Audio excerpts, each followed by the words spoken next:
Right. Good Friday morning, everyone. It's so good to be here with you all on this rainy morning. My name is Tim. I work at the Urban Ecology Center in Milwaukee. This is the Backyard Naturalist. I'm your host today. Today we begin part 3 of the snake franchise, the garter snake universe.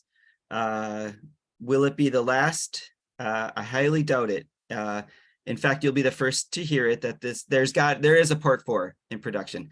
But if you think about it too, our first 8 backyard naturalists, half of them were about birds, right? So I think having a fourth, probably even a fifth or sixth, because we've probably had at least 10 birds, at least 12 or 15 mammals. So it makes sense. So but there'll be a break between this initial trilogy and any of the movies that follows, like with Star Wars. But just the more I looked into this, the more and more the snakes have so much to tell us. They just need somebody to listen to them, and here you are to listen to the snake stories with your only one way of hearing, which is half as many as the snakes have, as we slithered into episode 30 of season 4 of the Backyard Naturalist. After a big thank you to everyone viewing this episode, thanks for joining me on this journey of learning, with a special virtual hug to those of you in the Backyard Naturalist subscription family. Your support keeps this community going. You never have to register, and you don't have to pay a dime for the monthly field trips, which the last one has to be rescheduled. I will be out, about, and away during the month of April. And I'm really excited to bring you a quick sneak peek of the upcoming session starting next week with the return of Dan Goldman, who has twice hosted Backyard Naturalists. Both of them were on bats. This time he's taking a pretty big shift away from mammals, away from the current forms of life, as he introduces the group of reptiles that we call dinosaurs, that once roamed the areas that are now in our backyards, or that were in our backyards, I should say. Then we visit an adorable group of mammals often found in the streets of Milwaukee and other cities, as Amanda tells us about the wonderful and adorable striped skunk, or probably more than the striped skunk. Then on April 21st, Ryan Anderson from the IPM Institute is going to talk to us about the growing movement called No Mow May, which is rooted in helping to support all of our important natural pollinator communities and how our backyards can support that. On April 28th, we have the return of a backyard naturalist legend, Maggie Steinhauer, the dragonfly whisperer. I mean, if we get 3 snake episodes, we definitely need more than one dragonfly episode from Maggie. Then Amanda is going to bring us into May with an episode on brood parasitism, helping us answer the question of why one of these things is not like the other. So that's a look at the next stretch of Backyard Naturalist episodes. Also, just lots happening over the coming weeks. In space, of course, in space exploration, and you know that I love that our backyards are a window to that world. So here's just a brief rundown of what we have coming in the astronomical events. Terran 1 finally launched after a few setbacks. Again, this is the first rocket that's made almost entirely from a 3D printer. After launch, there was an upper stage rocket malfunction, so it failed to reach orbit. But they still considered it a success because if you make rockets, there's a period called max Q, which is apparently the most stressful conditions that any rocket undergoes when it leaves our atmosphere. And it made it through that, which was the big test. So then there was the orbit was kind of secondary. So it just shows that the technology is viable, and this could be a really valuable piece of the return to both the moon and Mars. So we'll keep an eye on future Terran developments. There's a few other missions set to launch, none with specific dates, but we're keeping an eye on. So the SpaceX Starship we've been following. There's a Japanese rocket called Chrism, which will use X-ray spectroscopy to study plasma in space, which will help scientists better understand the formation and composition of the universe. And I like talking about that because it makes me sound smart. It's also going to carry along, I love all these astronaut acronyms.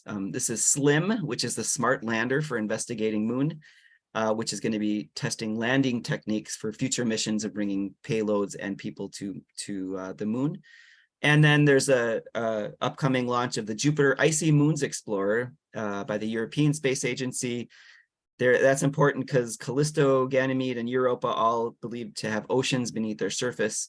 And so it's also part of the search for the conditions of life. Some of you remember before the pandemic, there were two organizations that were racing to become the first American company to bring astronauts to the space station when the space shuttle program folded. And then the two companies that were racing were SpaceX and Boeing. SpaceX won, and but Boeing, which is best known for its airplanes, has now finally caught up to SpaceX, and they're going to fly a crew of astronauts to the space station soon. So now there'll be two U.S. viable options to bring people to and from the space station. And then it's just hard not to notice that so many of these advancements these days are coming from private companies, either on their own or in conjunction with NASA. And it looks like that's just the way it's going to be. So Jared Isaacman, a US billionaire who brought private tourists up to space and now wants to take the next step in bringing private tourists up to space for a spacewalk. The company Rocket Lab is going to be the first private company to send mission to another planet. It's going to go to Venus, firing a probe in the atmosphere to study that. And then iSpace is going to attempt the first successful private lunar landing, deploying a rover from the United Arab Emirates and a robot from Japan. So it's just crazy to see how space exploration has not only blossomed and intensified with the cooperation of public and private companies. Nobody has to be involved with any company to see a couple of upcoming space events. We just need clear skies and the ability to stay up late or get up early. So on April 22nd to 23rd, the first big meteor shower, the Lyrids, is going to be at its peak. And thankfully, it's got a new moon, so no competition from light from the moon. You can see about 18 meteors per hour. They're predicting best viewed before dawn on the 23rd, and these meteors originate from the tail of a comet known as Thatcher. And then on May 5th and 6th, the Eta Aquariid meteor shower will peak. This is from a much more popular comet, Halley's Comet. And this can produce 45 to 85 meteors per hour. Unfortunately, this is coinciding with a full moon, which is going to limit visibility and when you can see it. But you can also, for both of these, look, the days before and after the peaks. And then one final kind of fun, important date is April 11th. And that's when Venus is going to pair up with the Pleiades star cluster, also known as the Seven Sisters, or in Japan, they call it Subaru. And so when you see the Subaru logo, that is the Seven Sisters. If you get a pair of binoculars and decently dark skies, you should be able to make out this tight grouping of stars near Venus. There's actually 9 stars in Subaru. The Seven Sisters plus their parents make up 9. And there's a cluster of stars called the Dazzling Cluster. There's 3,000 stars that you can also see with dark skies and proper optics. And even though Venus and Subaru are next to each other, Venus is 100 million miles from Earth, and the Pleiades is 2.6 quadrillion miles from Earth. But you'll be able to see them both in your binoculars. Best viewed an hour after sunset, but on that same day, 2 for 1, if you go out just a half hour after sunset, you'll get the best view of Mercury that we'll see all year. It's always hard to see Mercury because it hugs the sun so tightly. And this is going to be as far as it gets from the sun, the highest point in the sky. And so a good night. Hopefully we'll look for clear skies on April 11th because lots of great things to see. Okay.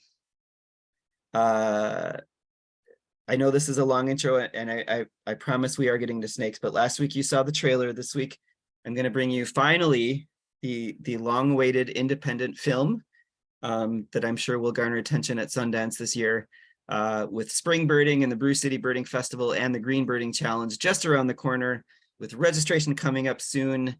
You're going to hear a lot of information. I hope you all can participate. I'm honored to present you with our short film called Best in Sparrow. I imagine the best place to start is at the beginning. Why are you here?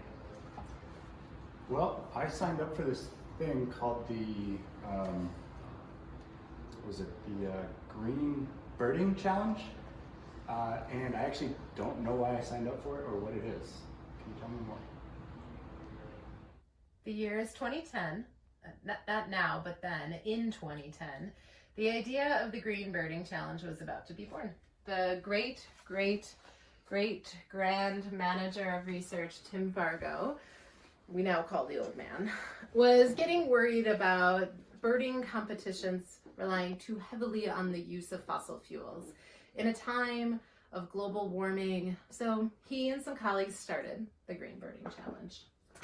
It was very small to begin with.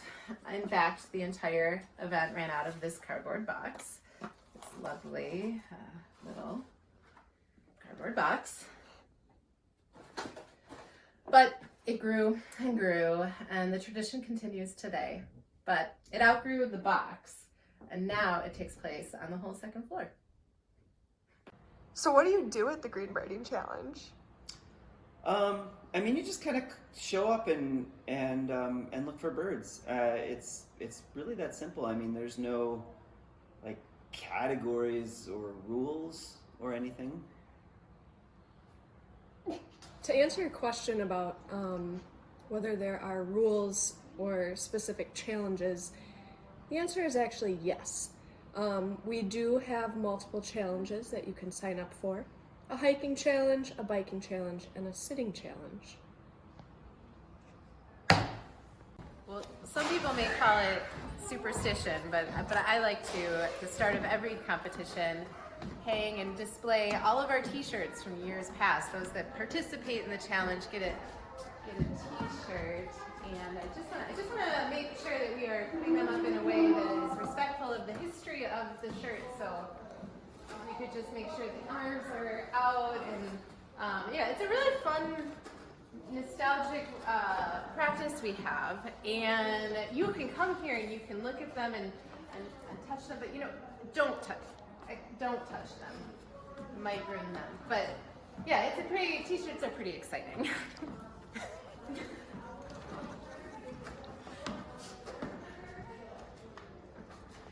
What advice do you give to people who are wanting to sign up?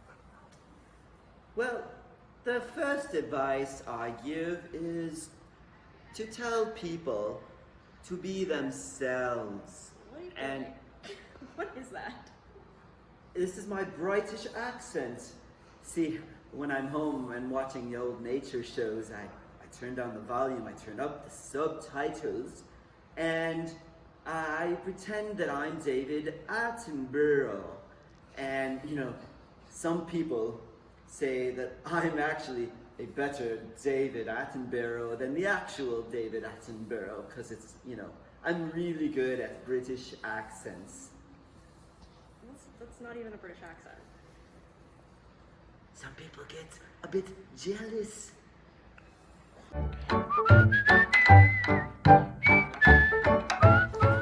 Oh, I'm having so much fun doing this green birding. Anyway, oh, black rosy finch right there. You saw it, right? Right. Jim, I think that's an American goldfinch. I didn't see it that well, but I definitely think it's a black rosy finch, and we should mark it down. Well, I think that would be unfair to the other teams, because 2 people on a team have to identify a bird for it to count. Well, we all identified it as a bird, right? Let me rephrase. 2 people have to positively identify a bird in order for it to count. Sometimes me in binoculars, you know how most people, if they have 2 eyes, they have like a left eye and a right eye? I was born with 2 left eyes, so sometimes it is harder for me to, use binoculars. It's my favorite times of year. It's the calm before the birding storm, and it's just me and the forest, and there aren't any birds or birders, but pretty soon, in a few days, this place is going to be full of those 2 things, and I'm really looking forward to it. It's going to have the energy of champions, birding champions, and and sitting champions and actual champions. It's going to be a lot of fun. So what makes this a green birding challenge? Well, the point is to just bird without using fossil fuels. So pretty much any way that you can get around, as long as you're not using a car, really, is fine. Do you see a bird over there? What are you doing? Sorry? What are you doing? Oh, this is the Urban Ecology Center. We're actually taking part of this thing called the Green Birding Challenge. We're a team. And it's green because they encourage you to use transportation that's not using fossil fuels while we bird. I'd love to say more, but we gotta get birds. We gotta get birds. I guess I should have been more clear. Okay, so what is this? This is our 2023 GBC t-shirt design. It shows a belted kingfisher, the bird of the year, splashing in the water. We like to incorporate elements of the challenge into our t-shirt design, so that's why there's a bike tire. Is a bird pooping part of the challenge? What? It looks like it's pooping. There's like a splash of bird poop.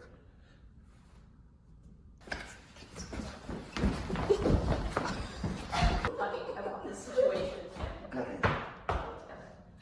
This is a PR nightmare. What are we gonna do? I don't know, but we can't have a pooping bird on our t-shirts. I know. We can just adjust the design to make it look like it's not pooping and like it's splashing in the water. Okay. But we'd have to do that before it goes somewhere. Hey! You can't film this! This is our 2023 GBC t-shirt design.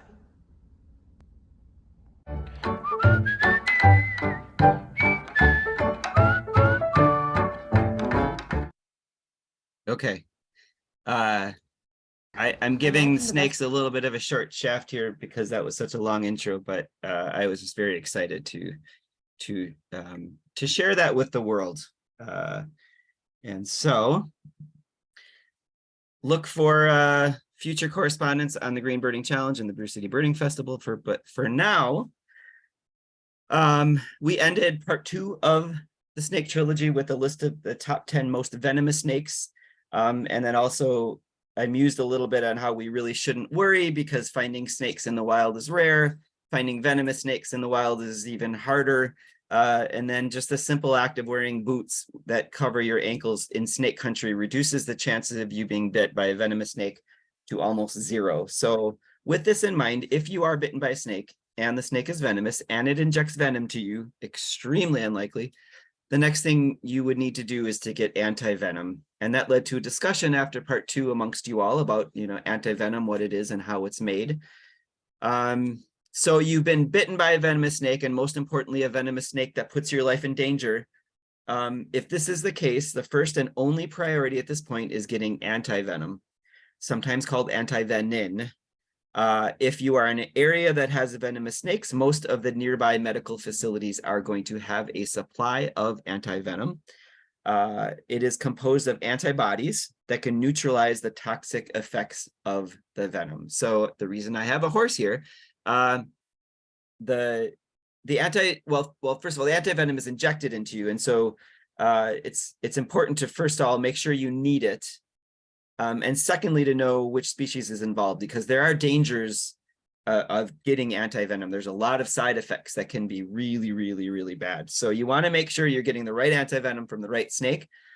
Some anti-venoms can cover more than one species. Some of them are very specific. But here's why. The horse is here. It's usually made by you collect venom from a snake, and then you inject it into a target animal. And so horses are popular because they're just large animals and large mammals. And so it's often a horse, sorry, Maggie, but it's also could be a donkey, it could be a goat, could be a llama, camel, sometimes smaller animals make good hosts too, like a sheep or chickens or even rabbits, even a possum has been studied. But essentially what you're doing is you're taking a small amount of that venom, you're putting into the animal in a safe way. The animal produces the antibodies, and then we collect the antibodies from the animal that makes them. So in this case, the horse's blood, and then you purify them and freeze them. This is a process that's been around for a long time, actually late 1800s. It's a very similar idea behind just regular old vaccines, where you inject a little bit of non-viable part or a small amount of what it is you're trying to get a natural immunity to. Your body makes the antibodies. So the only difference here is you're using another animal that's, also a mammal to make these antibodies, and then you're purifying them. And the thing is, the antibodies are this is the defense system to attack something new. So it's expensive. It needs to be refrigerated. It's not something you can just take into the field with you because it denatures pretty quickly. And so because of these limitations, scientists are looking for alternate production methods. One of the promising ones is from bacteria instead of horses, or looking at synthetic chemicals. If a hospital doesn't have a supply of the specific antivenom, there is a drug that's an antiparalytic that can be administered that delays the effects of the venom, which then hopefully buys you time to secure a supply of the actual antivenom.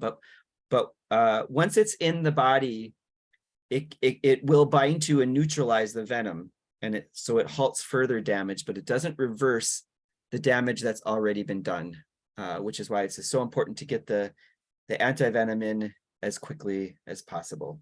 But again, this is, and there are people that actually have their own supply, use it as a business. They have their own supply of snakes, and they milk the snakes, milk the venom. You've probably seen, they've got a container with a membrane on it, and they take the snake fangs and actually milk the venom from that. Then they're able to go through the process of making the anti-venom, and it can be pretty good money for a part-time gig. People make $30,000-$40,000 a year, just kind of on the side. There are risks to that line of business too, risks of dying, I suppose, but people do it.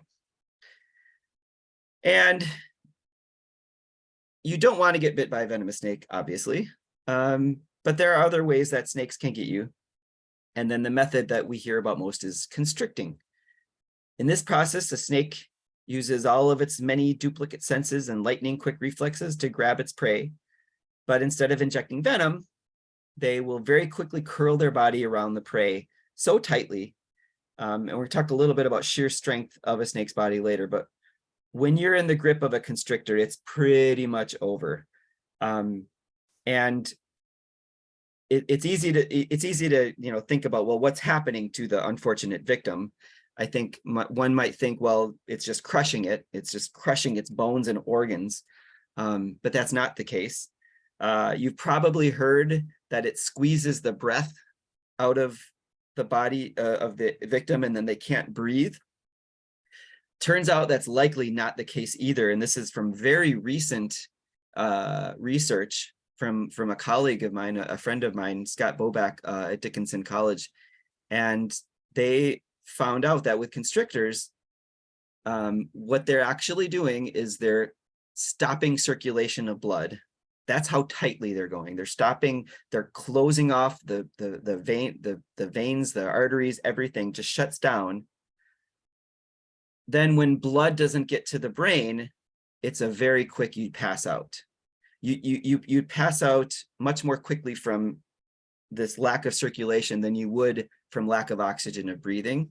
So in a weird way, it's actually a little more humane because the victim just passes out very quickly. And it's also in the snake's benefit to have that happen quickly too, not only for expending energy, but when they start eating, they're pretty vulnerable, and they want to make sure that whatever animal it is dead. So just a quick, efficient way of doing it, and makes them amazing predators. So, and then a couple weeks ago, we also talked about how snakes can breathe while swallowing their prey, right? Because they don't have a diaphragm, but they do have their rib muscles on the outer side of their body expand to help draw in draw in air, excuse me.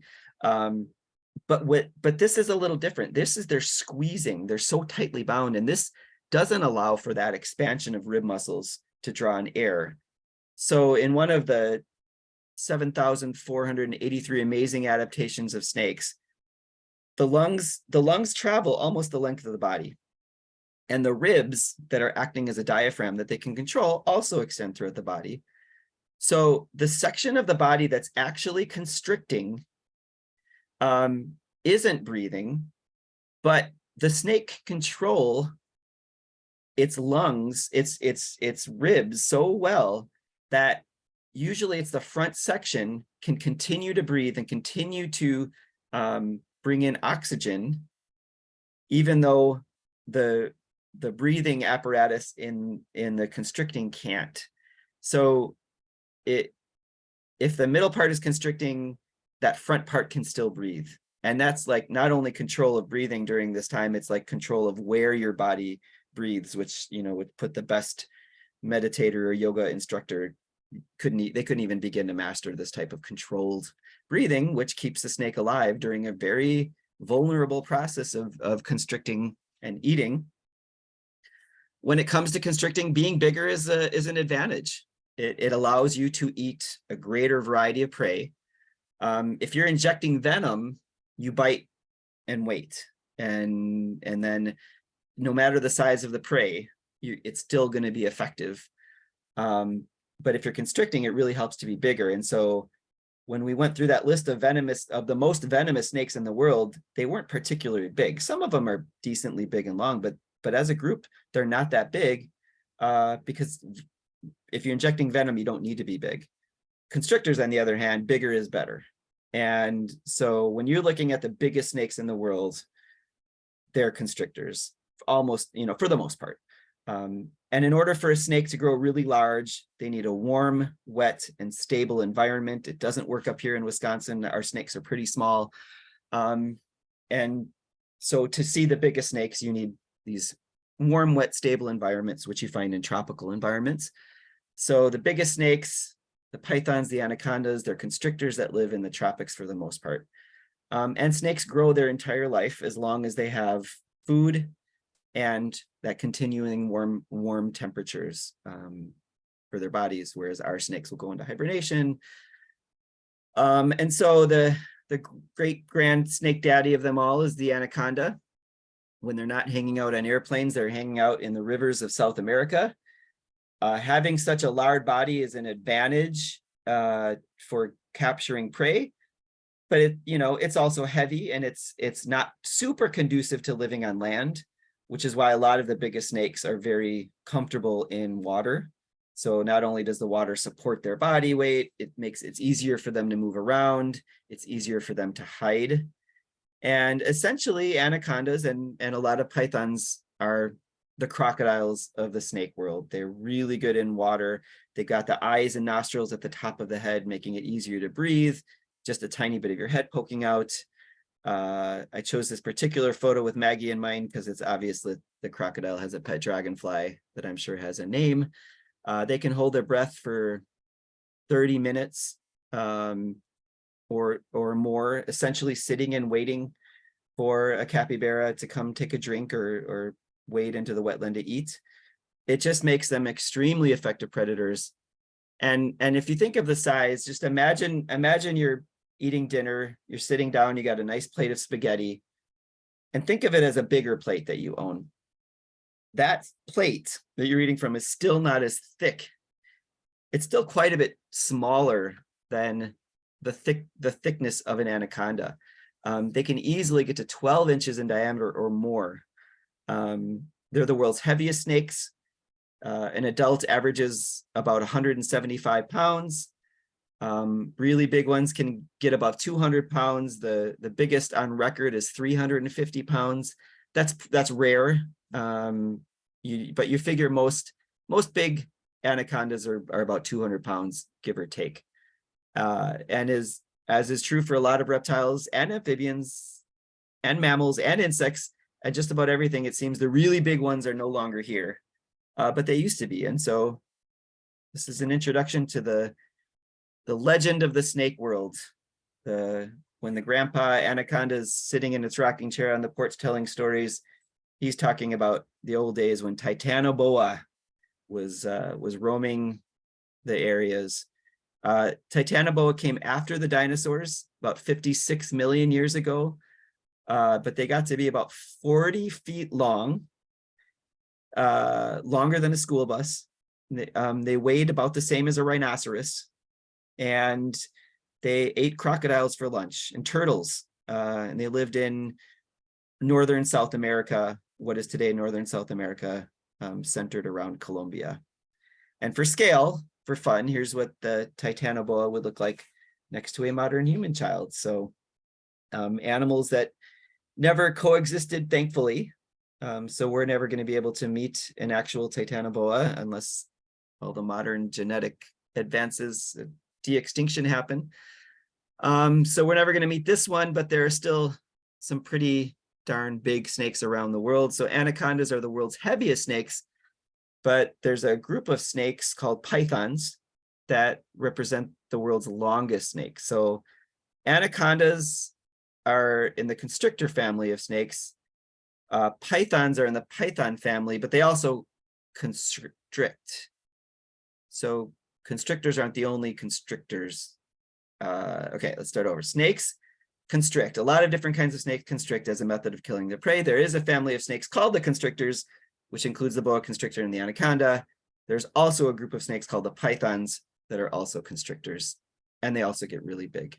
The longest reticulated python ever recorded was just shy of 33 feet long. So think about that. 40 feet long is the longest snake ever to have existed. 33 feet long can still happen today. So imagine you are on the 3rd floor of this apartment building. You're sitting at the window, maybe you're washing dishes. You look out your window and you see the head of a python crawling up the outside wall. The python's looking at you out of your 3rd floor window, and it still has 10 feet of its body on the ground.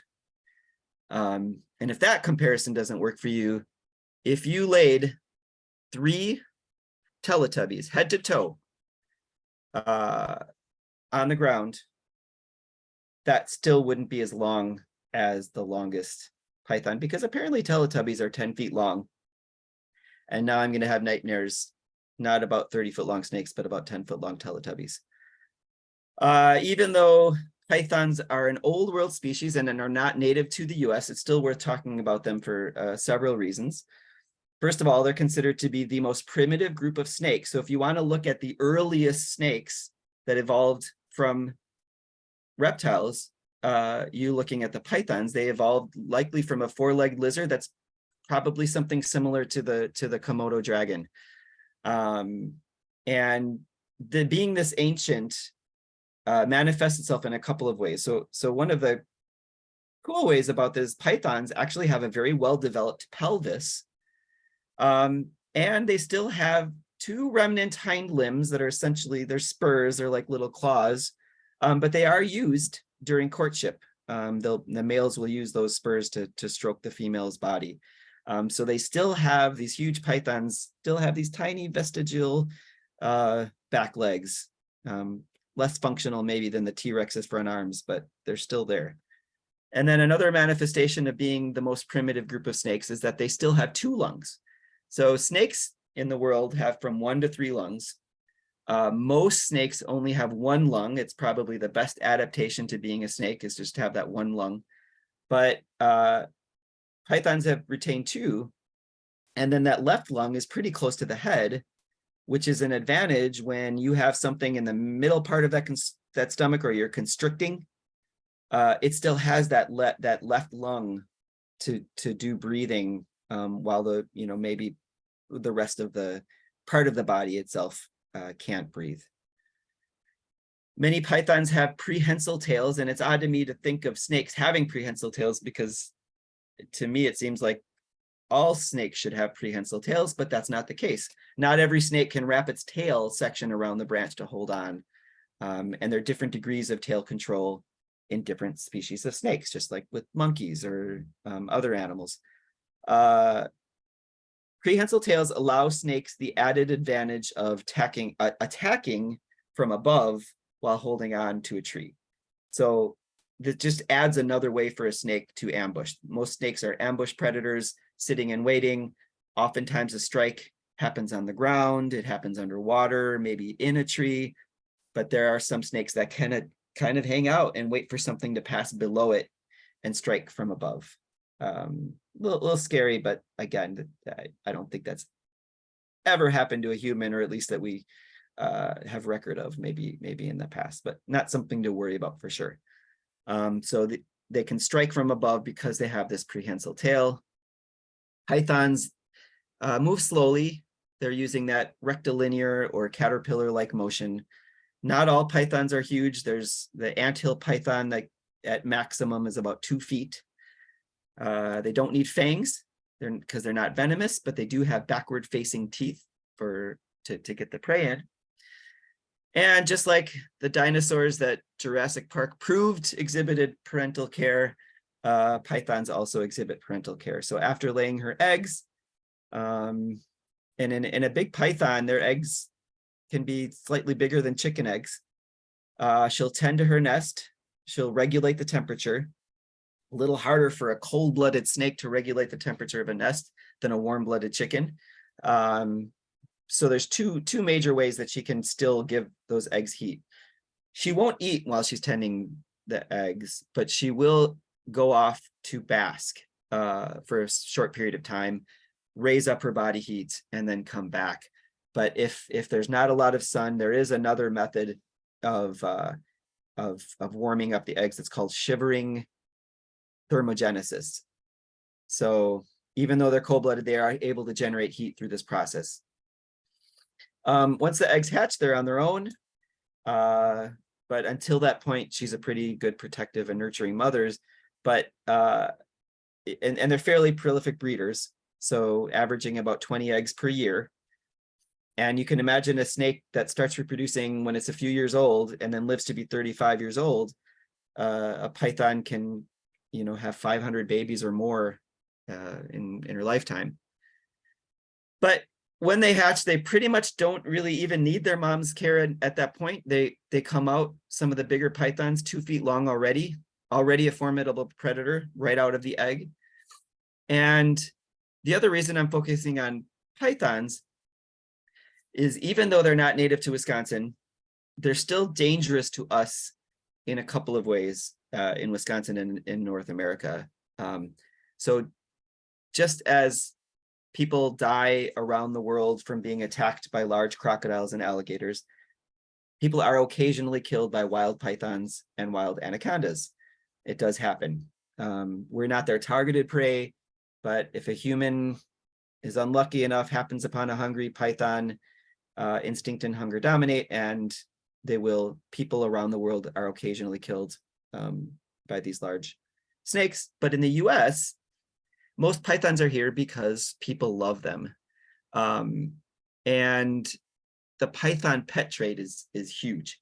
And so while a lot of the pet pythons are small, like some of the ball python is a popular one, people do like, status symbol, whatever you call it. They really like, I shouldn't say that, and it's not the same for everybody, but there is this mystique or something to keeping a really large snake in your house. So like the Burmese or the reticulated pythons, that can be dangerous and it can be deadly. So there are regular stories of people that are killed by their pet pythons. They don't put them back in their closures. Maybe they fall asleep before they put them out of the enclosure, and the python does what a python does. Even more tragically, they're roaming the house and a child is attacked and killed. This is all chalked up to terrible and reckless human behavior, but it is an unfortunate side effect of the python pet trade. So there are great snake owners out there. There's also people doing it for the wrong reason and doing it recklessly. And another really bad side effect of that trade is that oftentimes people realize that they can no longer keep that python as a pet. And so they think the humane thing to do is to release it to the wild, or maybe the python escapes. If that happens here in Wisconsin, it's bad for the python because it's not going to make it through our winter. But a python that can live, 30, 35 years can easily outlive its owner. And then you have a family that doesn't know what to do with it, so they release it. And if you're in a place like the Everglades, it gets really, really bad. So the population of Burmese pythons in the Florida Everglades is absolutely out of control. In fact, we don't even know how many there are. We don't even know how big a problem it is. We know it's a huge problem. They're so good at hiding. They're so hard to study. It's a massive wetland complex.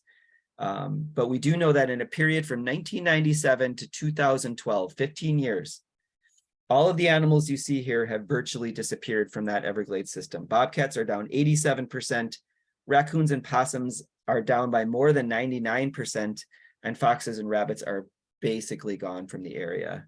And they're reducing the population of some of the native top predators like alligators and panthers, not only by directly killing some of the smaller ones, but indirectly through an intense competition of the same prey animals.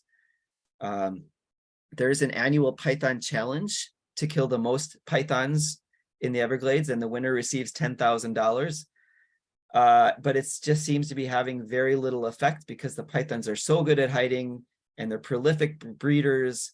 The photo on the top is an all-woman group called the Everglades Avengers. These photos are tough because it puts that like mystique and ego to the process. Like, look how great we are, but really it's a huge problem. And unfortunately, it hasn't been contained to the Everglades. Pythons can move great distances. They can swim in salt water, so they've spread out to the Florida Keys. They've moved north out of the Everglades to places like the Big Cypress National Preserve and Collier Seminole State Park. They're even showing up in the outskirts of Miami. So it's already a huge problem. It may be getting worse. Maybe not as widespread a problem as rodenticides, but locally in Southern Florida, this is just an ecological disaster in the works. But it's not my goal to vilify the snakes. The snakes are amazing. They're adaptive wonders and they inspire awe. The pythons are just being the best pythons they can be. It's the humans that are really good at making poor decisions. And maybe it's just the humans thinking they're being the best humans they can be. And so we'll wrap this up with just a few more reasons why snakes, I just deserve our reverence and awe. So if we start with snake musculature, and one phrase I've repeated often is that snakes are very strong. Saying snakes are strong is about the biggest understatement one could possibly mention. When you see a snake lift itself off the ground, that's pretty impressive in terms of core musculature. When you see a big snake climbing a tree, concertina style, or even just climbing without wrapping around it, that's impressive core control. When you think of a snake squeezing the blood vessels of its prey, that's impressive. When you see a snake lift itself off of a branch horizontally, that brings that core impressiveness to an entirely new level. So the leverage that they need to do some of these things, I mean, picture yourself doing a sit-up, right? For those of you that can do sit-ups, you're hinging about halfway down your body and you're bringing, maybe half your body up into the air. Now imagine doing a sit-up, but instead of lifting yourself up at your waist, you're lying on the ground and you have your feet planted in something and you're lifting your body up by your ankles. That would be the same category of snakes, the control that they can have to hold themselves flat to a tree. That's tough enough. The tiny musculature changes, but then to put yourselves out into that horizontal space, or the case with those flying snakes, to do that to such an impressive level and then launch yourself off of that. The muscle tone and control is absolutely unparalleled. And then finally, something that totally blew my mind.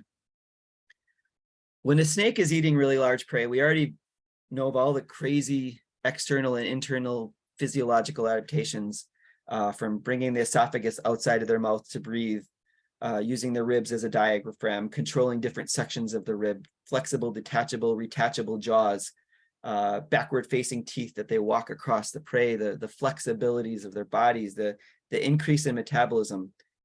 That's all a wonder. But it gets even more magical because during this process, when a snake goes into killing and feeding mode, it's like a chemical change. It's like my dog, when he smells pita bread, it's his whole body like just completely focused on that, kind of loses awareness of everything else. It's similar in the snakes, and it goes even farther. Which is why they say when you're feeding a snake, don't put your hand near there, because the snake is focused and it's going to eat whatever it is, whether it's your hand or attack whatever it is. So during this process, when the snake goes into this mode, changes are also happening at the genetic level almost instantaneously. And I don't mean like the genetic sequence, the genetic code. That doesn't change their genetic sequence, but the changes happen in the expression of the genes in their environment, the relationships of the genes in their immediate environment. Researchers found that within the first 6 hours of that snake eating, the expression of at least 2,000 genes change. So it changes the kinds of proteins that are produced. It changes the amounts of proteins that are produced at the cellular level. Epigenetics essentially changing by the second. It allows for their organs to rapidly shrink because some of the genes that they're doing are similar to genes that actually kill cells. So they're shrinking some of their major organs, and birds will do this too. So the liver, the intestines, the kidney, even the heart, they all shrink at the beginning, probably because that's just making room for that snake for that prey item to get into the body. That's a dangerous process. The snake is very vulnerable. So everything else kind of let's just focus on this, getting that rabbit in. We don't need to do a lot, but so everything kind of just slows down. Whatever they need to do to get the snake in, everything else internally makes way, slow and steady. But then as soon as it's in, and whatever point that is, then things ramp up very quickly. It's not that the snake's moving around, it's just that internally everything is ramping up. So huge increase in digestion fluids. That slow down process reverses. So the liver then increases. The liver increases to twice its normal size. It's involved with digestion. The heart increases to 40% past its normal size, mainly to accommodate this massive increase in metabolism to digest this huge thing that's now in your body. So now you're turning on cell division genes instead of the cell death genes. And there's just so much more that's going on that we don't even know about. At the genetic level, it's cutting edge. It's amazing. The more we learn, the more we realize we just don't know. And the more we realize that we're limiting ourselves in how we think about animals like snakes. They're just teaching us so much every day. It reminds me of one of my favorite books, titles from a friend growing up, Mary Genius. Plants have so much to give us. All we have to do is to ask. All we have to do is ask. And I think the same can be said for all life forms, including snakes. So I hope we listen. I hope we listen more, even though we can't listen as well as snakes and bugs and plants and mushrooms. And I mean, just also incredibly complex, all miraculous. I love them more and more the more I understand them. We're going to end today with a very short video that, in addition to being a moment of Zen, is also an illustration of the power of snakes. If you're watching this recorded, you can contact me for the link. But I am going to stop recording now, and we'll watch this. Oh, we're done.